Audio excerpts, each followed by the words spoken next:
আসসালামু আলাইকুম। স্বাগত জানাচ্ছি আন্তর্জাতিক সংবাদে। সংবাদের শুরুতেই থাকছে সংবাদ শিরোনাম।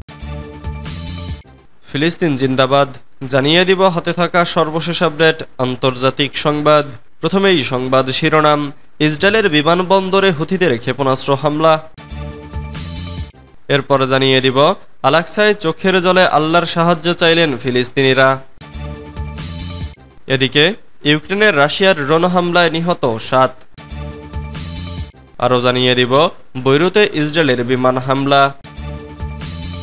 সর্বশেষ জানিয়ে দিব যুক্তরাষ্ট্রের সঙ্গে পুরনো সম্পর্ক শেষ বললেন কানাডার প্রধানমন্ত্রী। এতক্ষণ শুনছিলেন সংবাদ শিরোনাম, এবারে বিস্তারিত। তবে অনুরোধ থাকবে ভিডিওটিতে একটি লাইক করবেন এবং কমেন্ট করে জানিয়ে দিবেন কোন জেলা থেকে আপনি আমাদের এই ভিডিওটি দেখছেন। ইসরায়েলের বিমানবন্দরে হুথিদের ক্ষেপণাস্ত্র হামলা। ইসরায়েলের বিমানবন্দর লক্ষ্য করে ক্ষেপণাস্ত্র হামলা চালিয়েছে ইয়েমেনের হুথি যোদ্ধারা। ইসরায়েলি সেনাবাহিনী জানিয়েছে তারা শুক্রবার ইয়েমেন থেকে নিক্ষিপ্ত একটি ক্ষেপণাস্ত্র প্রতিহত করেছে।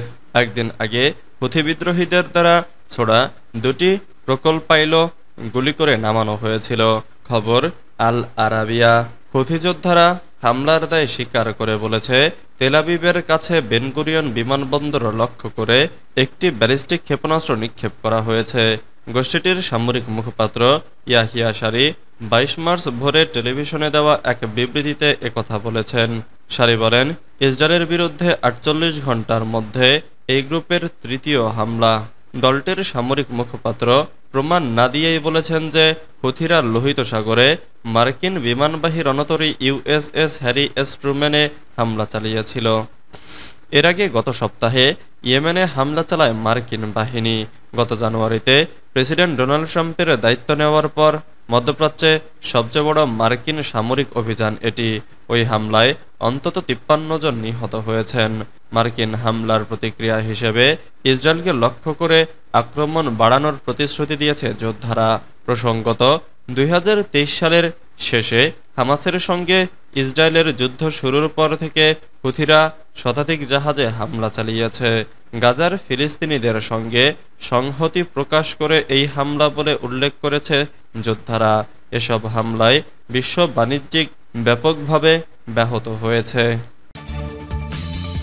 আল-আকসায় চোখের জলে আল্লাহর সাহায্য চাইলেন ফিলিস্তিনিরা। মোনাজাতে চোখের পানি ঝরিয়ে মহান আল্লাহ তাআলার সাহায্য চাইলেন ফিলিস্তিনি মুসলিমরা। পবিত্র শবে কদর রাতে মুসলিমদের প্রথম কিবলা বাইতুল মুকাদ্দাসে সমবেতভাবে নামাজ আদায়ের মাধ্যমে মহান আল্লাহর কাছে সাহায্য চান তারা।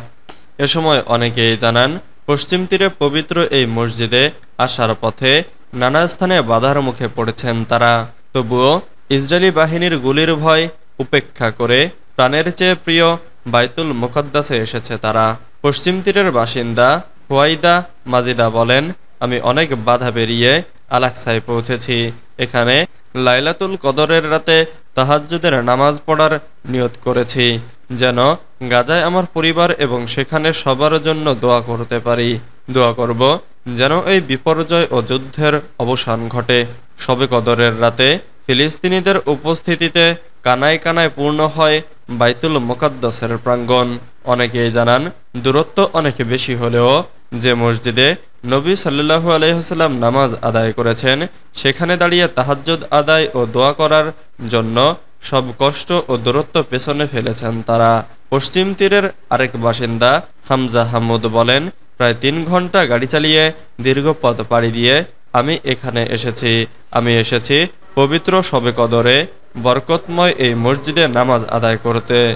মহান আল্লাহ তাআলার কাছে ইসলামী উম্মার কল্যাণ এবং সকল মানুষের মঙ্গলের জন্য দোয়া করেছি।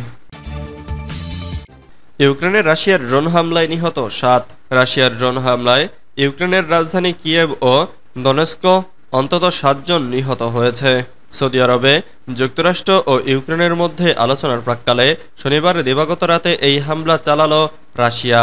রুশ হামলা বন্ধে পশ্চিমা মিত্রদের ওপর চাপ বাড়ানোর আহ্বান জানিয়েছেন ইউক্রেনীয় প্রেসিডেন্ট ভলোদিমির জেলেনস্কি। ব্রিটিশ বার্তা সংস্থা রয়টার্স এ খবর জানিয়েছে। কিয়েভের সামরিক প্রশাসন রবিবার জানায়, ড্রোন হামলায় 3 জন নিহত হয়েছেন, যাদের মধ্যে রয়েছে একটি ৫ বছর বয়সী শিশু এছাড়া ১০ জন আহত হয়েছেন।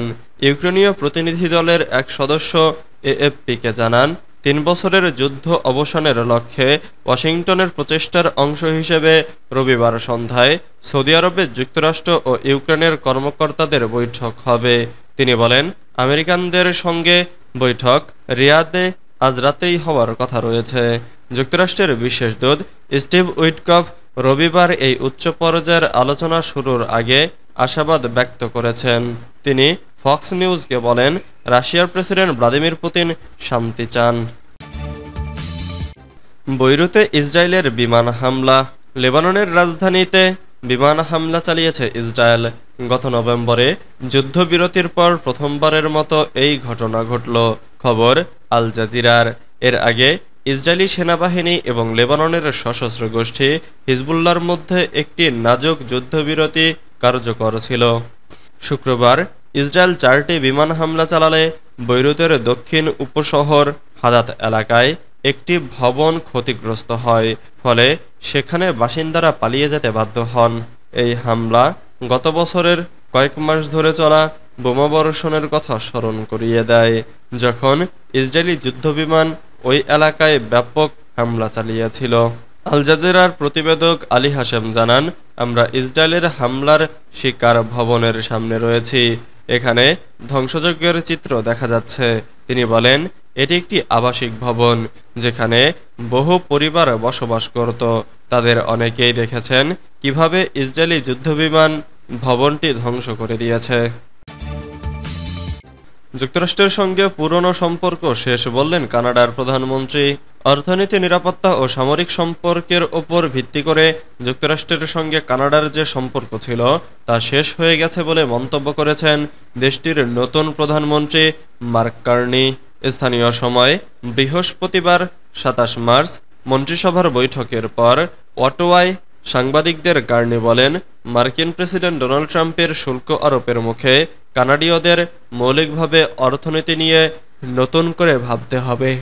তিনি বলেন, কানাডা প্রতিশোধমূলক শুল্ক আরোপ করবে, যার সর্বোচ্চ প্রভাব পড়বে মার্কিনীদের ওপর।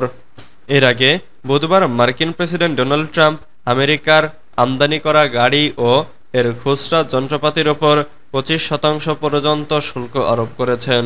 আগামী 2 এপ্রিল থেকে ট্রাম্পের এ সিদ্ধান্ত কার্যকর হবে। জানুয়ারিতে প্রেসিডেন্ট হিসেবে দায়িত্ব নেয়ার পর থেকে ট্রাম্প এরই মধ্যে মার্কিন প্রধান বাণিজ্য অংশীদার কানাডা, মেক্সিকো ও চীন থেকে আমদানির ওপর শুল্ক আরোপ করেছেন। পাশাপাশি ইস্পাত ও অ্যালুমিনিয়াম আমদানিতে 15% শুল্ক আরোপ করেছে।